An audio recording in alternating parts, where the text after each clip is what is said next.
haalli aanaa meesoo keessa deemaa jiru yaadde isaa akka ta'es namoonni agarsiisu dubbifne ibsanii Faayizaaliyaas. Weerarri maqaa babal'ifannaa daangaatiin uummata Oromoo irratti karaa hedduun gaggeeffamaa ture ammas hin dhaabbanne. Oromiyaa bahaa mi'eessu araddaa qelliftuu fi waltaanee jaaman irratti humnoonni poolisoota addaa naannoo Somaalee kanneen jeneraalota wayyaaneetiin deeggaramanii turan lola qindaa'aa gaggeessaa jiraniin lubbuu namaa irratti gaaga'amamaa dhaqqabsiisaa jiran. Humnoonni kunneen ammallee hawaasa dagachiisuun itti duulanii jiraattota nagaaf tasgabbii dhorkataa jiran. Hagayya 16 bara 2018 ganama irraa jechuudha.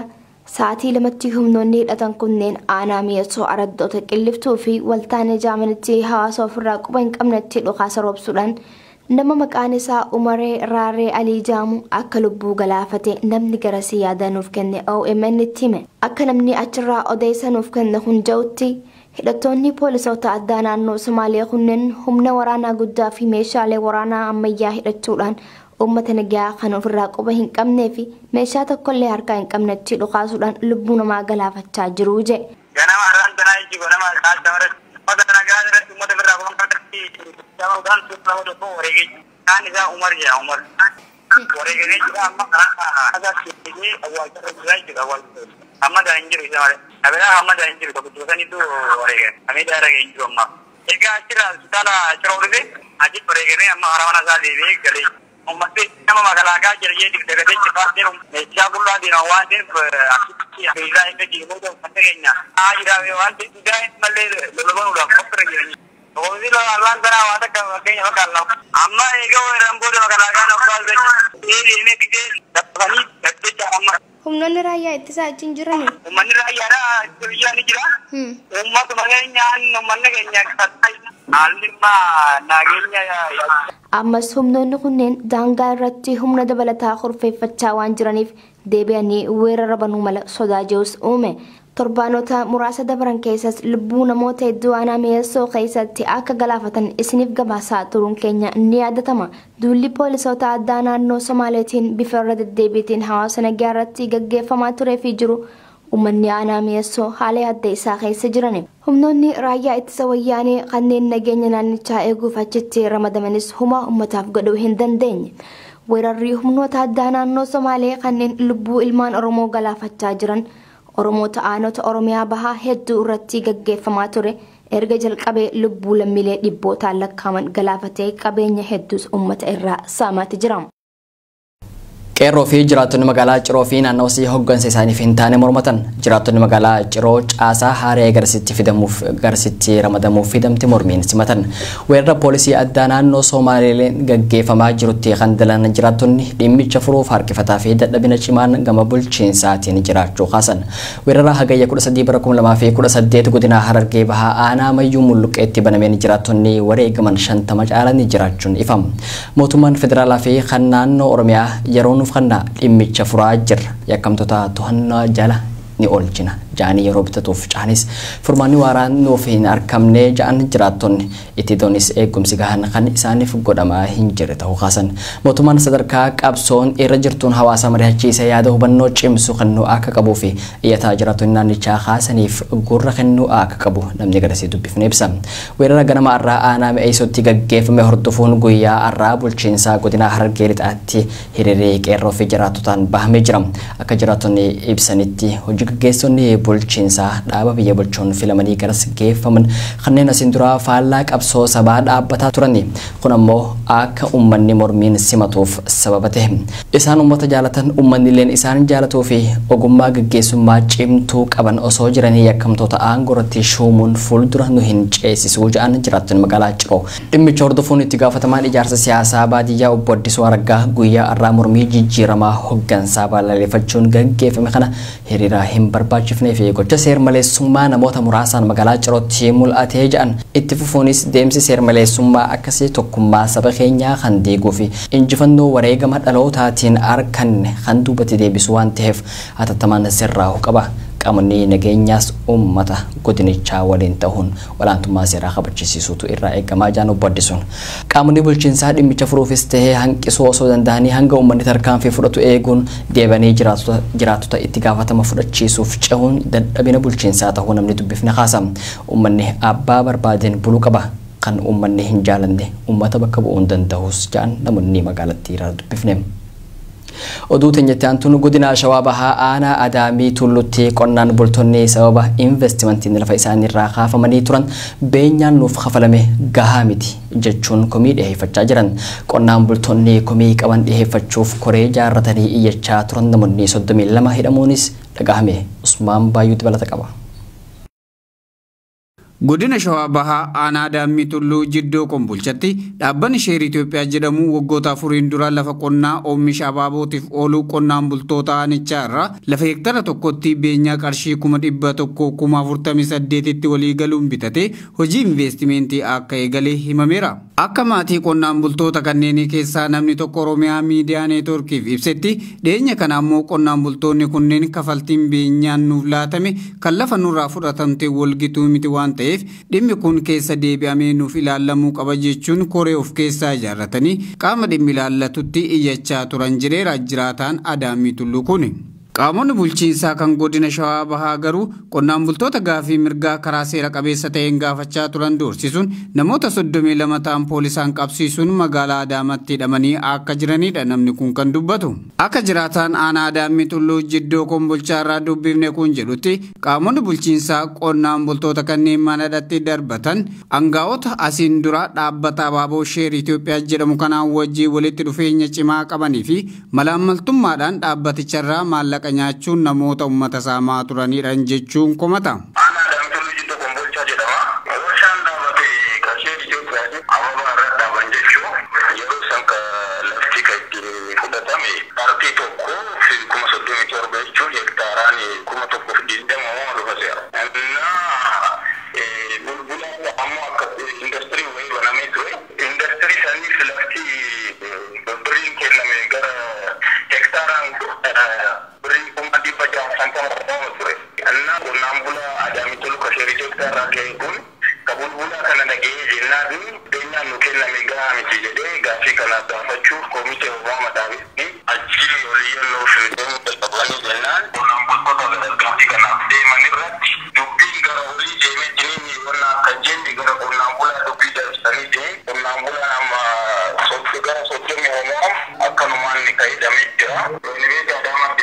Namni kun xumura irratti dhaamsa dabarfateen qaamonni dhimmi kun ilaallatuun gocha saamichaa maqaa investimentiitiin uummata keenya irratti raawwatamaa jirtu tana qulqulleessuun qaamota aangoo da'oo godhachuun hawaasa irraa miidhaa geessaa jiran seeratti dhiyeessuu qaba jechuun gaafateera. Dhaabbanni hojii investimentii garaagaraa irratti hirmaachuun beekamu Sheerii Itoophiyaan Oromiyaa bakkoota adda addaatti keessattuu keemikaalota warshaalee keessaa gadi dhangala'uun naannicha faaluun jiraattota miidhaalee garaagaraatiif saaxilaa waan jiruuf komiin jabaan uummata keessaa dhagayamaa tureera. Koree deeggarsaa lammiilee Oromoo naannoo Somaaleerraa buqqifaman deebisanii dhaabuu Dr. Abarraa Dheereessaan durfamu lammiilee Oromoo magaalaa Adaamaatti miidhaan irra geesse qaamaan deemuun jajjabeessanii jiran. Rakkoo naannichatti dhalate kan amantii fakkeessuuf shirixaxamaa jiru haala kamiinuu fudhatama kan hin qabne ta'uu miidhamtoonni ibsanii Absalaam Assawaan qindeessa qaba. Koreen olaanaan lammiilee Oromoo naannoo Somaalee Itoophiyaa keessaa humnaan dhiibamanii buqqifaman deebisanii dhaabuu lammiilee magaalaa Adaamaatti walitti bu'insa uumameen miidhaan irra dhaqqabe daawwate. Lammiilee kanneenis mariisaniiru. Lammiileen miidhaan irra dhaqqabe yaada kennaniin uummatni Oromoo aadaa fi duudhaa saboota sablammootaa fi amantaa biroo hammatee jiraachuu kan qabu ta'uu ibsanii walitti bu'insa uumame kan amantii fakkeessuuf shirixaxamaa jiru kan fudhatama hin qabne ta'uu himaniiru. Wanni isaan nu beekuu qaban hin arrabsinillee quballee itti hin qabne shirri warra kana dalagee ufii waan adda addaa dalagee nurratti oofu ni jira. Lubbuu namaa dabree fi miidhaan dhaqqabe karaa abbootii gadaan laallamee akkaataa sirna gadaa Oromootiin xumuramee araarri waaraan akka bu'us gaafataniiru. Walitti qabaan koree deeggarsaa lammiilee naannoo Somaalee irraa buqqifamanii Dr. Abarraa Dheeressaa gama isaaniitiin miidhaan lammiilee irra dhaqqabe hedduu gaddisiisaa ta'uu eeruun qaamolee akka kan raawwatan seeratti dhiyaatanii akka gaafataman gochuuf kan hojjetan ta'uu ibsaniiru. Gadda akkasiin xuruusaa baay'ee namatti dhaga'ama. Waa'ee namatti gaddi kun lammata dhufe inni yaanne dhufuu sira hin jiru. Kan dhufe immoo olaantummaa seeraa cabeeti. Nama seera kabajuu dideeti. seeraan buluu dideeti. Namni seeraan bule malee biyyi tasgabbaa'uu hin danda'u. Sagantaa daawwannaa kana irratti kan argaman hoogganaan itti aanaan paartii Koongireesii Federaalistii Oromoo obbo Baqqalaa Garbaa lammiileen miidhaan irra dhaqqabeef gadda isaanitti dhagame ibsanii jiru. Lammiileen kunneen saboota sablammootaa fi hawaasa naannichaa firoonfatanii akka waliin jiraatanis dhaamaniiru. Nama walii wal barachuuf, nama walii walitti madaquudhaaf yaalii gochuutu isinirra jira. Uummanni Harargee wanna tokkoon beekama dur. Nama argee ammuma firoonfata. Ammuma firoonfatee ammuma nagaan waliin jiraata. Waan argee ammuma waliin qooddata. Akka kanaatti beekna nuti. Olola lammiileen kunneen yeroodhaaf akka waan qubsiifamanii fakkeessuun xiinsammuu isaanii miidhuuf hafarfamu cabee manneen diigaman deebifamanii akka ijaaramuuf jedhanis ibsameera. Odeeffannoowwan biyyoota alaarraa kanneen lammiileen Oromoo biyya Jabuutiitti hafan ammas haala yaaddessaa keessa jiran qaamonni nageenyaa Jabuutii maqaa nagaa eegsisuutiin ramadaman miidhaa hamaa nurraan gahaa jiran jechuun baqattoonni Oromoo komatan. Humnoonni kun tumaa fi oggura hamaa baqattoota irratti geessisaniin haadha abbaa fi daa'imman gargar baasaa jiraachuutu hime Maama Fantaalii dabalata qaba.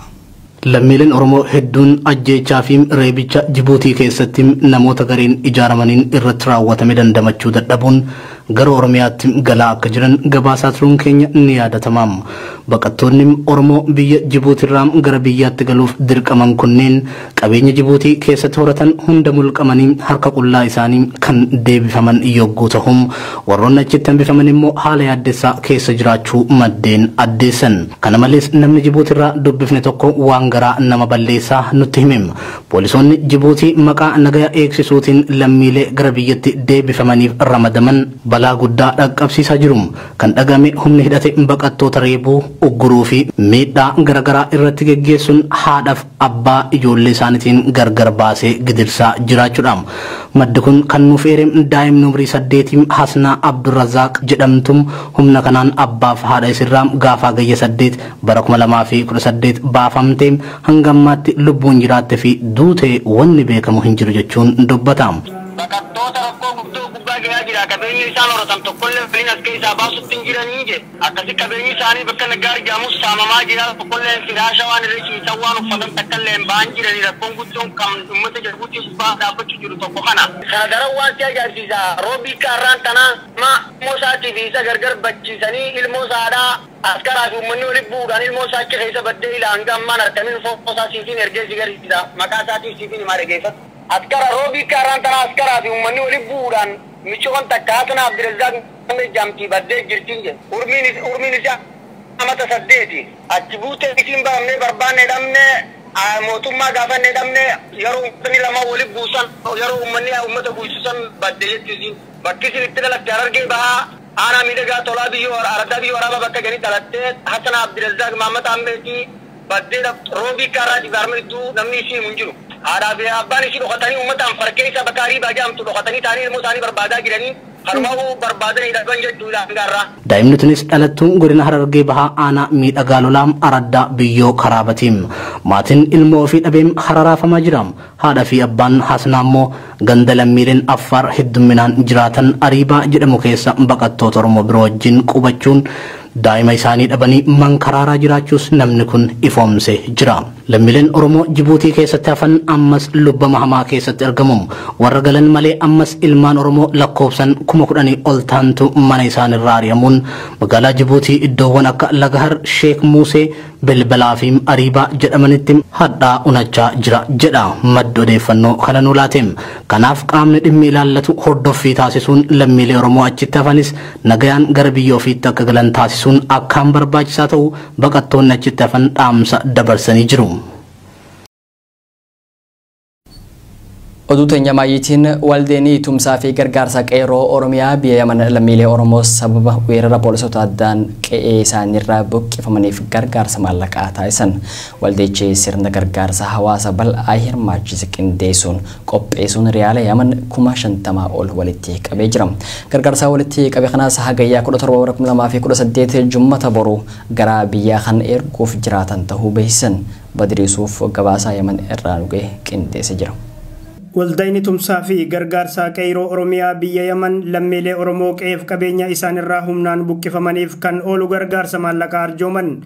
Odeessi nu ga'e akka ibsutti hawaasni Oromoo biyya Yaman waldaa tumsaaf gargaarsa qeeroo Oromiyaa waliin ta'uun dhiheenya kana sirna gargaarsa walitti qabuu taasiseen yoo xiqqaate reyaala Yaman 50,000 ol arjoomee jira. Sirni baniinsaa gargaarsa lammiilee kun akkuma aadaa Oromoo eebba manguddootaan kan eegale yeroo ta'u dura ta'an waldaa tumsaaf gargaarsa qeeroo Oromiyaa biyya Yaman dargaggoo Muhammad Abdii Abroosh barbaachisummaa gargaarsa kanaa fi haala jiru irratti hirmaattootaaf haasaa gabaabaa taasisanii jiru. Haasaa godhe keessattis qabsoon har'aas geessetuun ifiif hin dhufne dhiiga fi lafeen dhufte. Ilmaan Oromoo qabsoo tanaas hin gahuuf jecha dhiiga isaanii itti lolaasaniif lafee itti caccabsan galanni haa ta'uuf jannatas Rabbi haa kennuufii jee obbo Muhammad. Galanni Rabbi guddaa dukkana kaleessa keessa turre ta'i bilchi turte ta wal qooduun turte ta wal dagachuun turte san keessaa baasee ifa irraa halamni keenya baadiyyaatti wal argu addunyaarraa wal argu kana nu barsiisuudhaaf Rabbi galata galchina. Ibrahim sun qabsoon akka turte ifi hin dhufne dhiigaa fi lafeen turte. Ibrahim sunan jalan amso sabati diga rasani lafee qabanii ifi wareegamanii lammi jiraachisanii galanii isaanii bisaa ta'u galanii isaanii jannata haa ta'u. Itti fufuunis qaamota hawaasaa garaagaraa qabsoo bilisummaa Oromoo fi sochii uummata Oromoo kamuu keessatti adda durummaan gargaarsa taasisan gad jabeessee galateeffate. Akkasumas namoota qabsoo kana keessatti gumaacha waan dandeenyu gumaachaa turan abbootiin amantaa hayyoonni keenya beekonni keenya guddaan keenya xiqqaan keenya gumaacha guddaa waan kanarra godhanii galanii isaaniifis haa ta'u. Sabtoo galatan qabnu diinaa isiinis ittiin dhufamu manguddoota keenya abboota keenya haadhowwan keenya dargaggoota keenya shamarran keenya eeyoo fi qarreen waamicha lammii gaachana lammii tumsa jedhu dhageessanii waamicha lammiidhaa isin dhageessee bakka tana dhufuu keessanii guddaa galatoomaa kabajamaa ulfaadhaa horaa. Waldayni tumsaa fi gargaarsa qeeroo Oromiyaa biyya Yaman xiiqin kan ijaarame guyyaa jalqabaa qeeroon takka jettee lafaa kaatuu fi dhiiga lolaasan guyyaa ginci dhiige guyyaa awwadaay dhiige guyyaa arsiif baalee dhiige fi walumaa galatti guyyaa uummanni Oromoo guutummaa Oromiyaa keessaa ol ka'uun mormii jabatti seene tahuu yaadachiisee jira. Itti fufuunis guyyaa suuraan reeffa Oromoo fuula Facebook irra itti guute bara 2016 keessa walitti dhufne aboo maaltu nurraa eegama akkanumatti teenyee boonyaa jennee mari'annee waldaa kana akka ijaarruuf dirqisiifamnee jechuun yaadachiisan obbo Muhammad. Akkuma beekamu tumsi lammiif ta'u yeroo jalqaba qeeroon takka jettee lafaa kaatu guyyaa isaan dhiiga lolaasan guyyaa ginciin dhiigaa guyyaa awwadaa dhiigaa guyyaa baala dhiigaa guyyaa arsiin dhiigaa guyyaa san jaallan keenya ilmaan Oromoo namoonni itti dhaga'amte walitti dhufuudhaan aboo maaltu nurraa eegama booda oolla guyyaa gartee du'aan keenya beekuma irratti buute san yeroo san ijoolleen wal mari'attee mee waan dandeenyu aboo nuti tuffannu irrachi walitti dhufeeti gaara tayaa irrachitti qabu akkasitti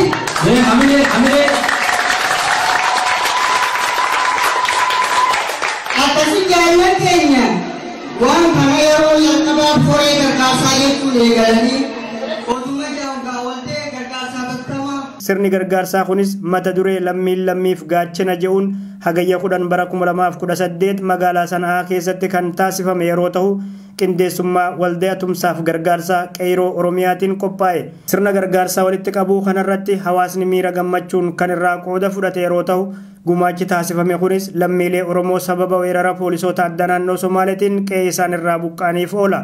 Hawaasni magaalaa Sanaaf naannoo isii agoobaraa fooshaa ilmaan dagaa jalatti gurmaa'anii jiranis gaddaaf gammachuu waliin qooddatuun cinatti guyyaa seena qabeessa kanarraa qooda fudhachuun reyaala 50,000 arjoomee jira. waldayni tumsaa fi gargaarsaa qeyroo Oromiyaa biyya Yaman erga bara 2016 kaasee gurmaa'uun yeroo gaddaaf gammachuu lammiilee Oromoo dhihoo fagoo gargaaruun beekama. Kana malees lammiilee rakkatan gargaaruun cinatti qabsoo bilisummaa Oromoo jabeessuuf sochiilee godhaman mara keessatti hirmaatuun qooda lammummaa waldaa bahaa ture. Waldayni tumsaaf gargaarsaa qeyroo Oromiyaa biyya Yaman gargaarsi amma walitti qabame kunis hagayya 17 bara 2018 jimaata boroo kana gara biyyaa ergame lammiilee Oromoo sababa weerara poolisoota addaa naannoo Somaaliitiin qeef qabeenya isaanii gadhiisanii bakkoota garagaratti rakkataa jiran ni dhaqqabaa jiran miseensonni koree waldayichaa. Tole daawwattoota Oromiyaa miidiyaa neetwoorkii kuduraafi qabannee dhiyaatan hangam baay'ee isin dhageessifnee gamoo gummaa kaameraa fi teeknikaatiin Abdii Jamaaltuun waliin ture.